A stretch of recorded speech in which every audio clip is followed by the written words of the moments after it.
Hey guys, I'm going to try to read you some writing that I wrote today, and I'm like really bad at reading out loud. Well, not really, I just like, I don't know. Something about a camera just makes me feel like I'm on stage, so I mess up. But I will try my best. It's called Superficiality of Perfectionism, and I'll read it to you and maybe try to explain it after. Okay. We wake up each morning getting ready for the day. We try hard to impress people we hate. Even if we claim to not care, we do deep down inside. We leave the house and arrive at superficial land, where everything is mechanical and unevasive. We brace ourselves for another day, pushing our worries aside as we try to fit in with everyone else. It's a game we play, a show where we're all puppets. But the thing is, society is the puppet master, and we are society, so we run our own mechanical show. They tell us school is for education, yet we make it anything but that. We change ourselves, hide our flaws. We wear a mask just to play our part in this mechanical show. Although we want to break free from the superficial mechanics, we don't because we are blinded by ourselves, by the need to be prettier, thinner, tougher, the life of the party, perfect. We alter ourselves just to fit into the gears of our own mechanical superficiality. Our seemingly obsessive nature to be perfect blinds us from the truth that what we are thriving for in our what we are thriving for in our mechanical hearts does not exist. We live off of numbers, clothing, money, appearance, being popular. Inadvertently, we are unable to see the bigger picture. Self-enlightenment. Self-enlightenment can only be derived if we break free from the mechanical superficiality of what we call perfection. Perfection is a game we all play, a game with no winner. The saddest thing is that no one is that the superficial world we live in could be rendered whole if the world would just acknowledge the puppet show we have created. If we accept the paradoxical truth that imperfection is truly the only form of perfection, then we would free ourselves. We would transcend to our higher selves. By accepting the fact that others around us are perfectly imperfect, we would come to love ourselves. If we stop the judging, if we simply just stop the judging, we would free ourselves. We would fill our mechanical hearts with love and acceptance, self-enlightenment. Okay, I don't really know how to explain this, so I'm just gonna wing this part. But, that's basically like, I truly do believe that if we stopped judging the people around us and we accepted everybody and we accepted all other people's flaws, then nobody would judge and we would eventually come to love ourselves, because if we love everybody else, then no one is going to be, if you love everybody, then no one's going to judge you for being you, and you'll eventually love yourself too. And I basically, like, this is mostly about school, but it kind of applies to, like, everything else. Like, how, like, for school, like, we all wake up and just try to impress people, even though we say we don't care about impressing them. Like, we deep down inside, we do, no matter how much we say we don't.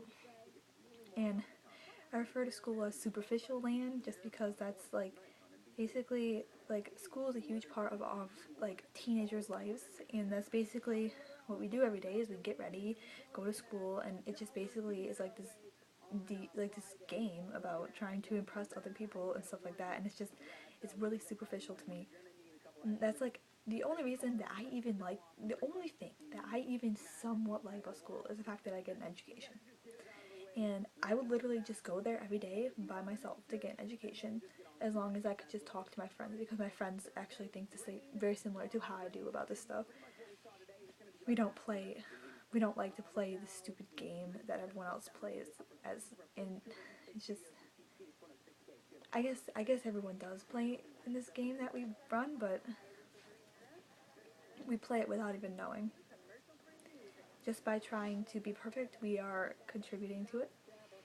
And I struggle with self-image a lot. And I'm not going to say I don't, because I really do. And which I'm basically like, I'm giving into the puppet show by trying to alter myself. Like, there are things that I hide from people that I don't want other people to know and stuff like that. And I'm not comfortable with the way I look. I'm not comfortable with my weight. I'm not comfortable with my face. I'm not comfortable with, like, anything about myself besides my intelligence. Not to sound narcissistic, but it's my favorite thing about myself. And I think one of the most important things to do when you're trying to love yourself is you need to focus your energy on what you do like. Don't pay any mind to what you don't like, because odds are people don't notice that. Like, I think that I have an extremely ugly, unattractive this part of my face, which I don't even think people really notice. I mean, maybe they do, but I don't really care anymore if they do.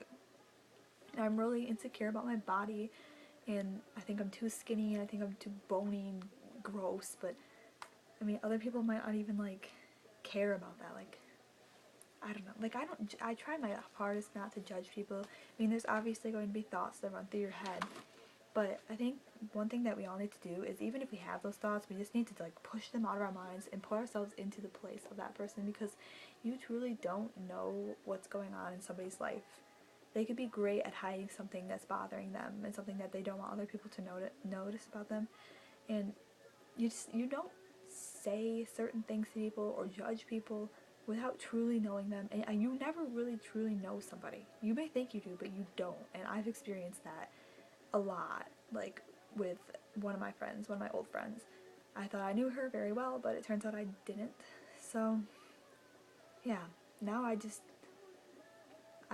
always had trust issues, I guess, but not necessarily trust issues, but I don't say that I completely know anybody, because you truly don't know what goes on in someone else's head, or what they deal with, or what they hide from you. You don't really know it, so you can't judge somebody. It just seems rather implausible to me to judge somebody when you don't know the facts. Well, this kind of turned into a rant, but okay, that's it. That's some of my writing, and if you guys want me to share more of my writing, I'd be glad to. I'm actually working on a novel right now.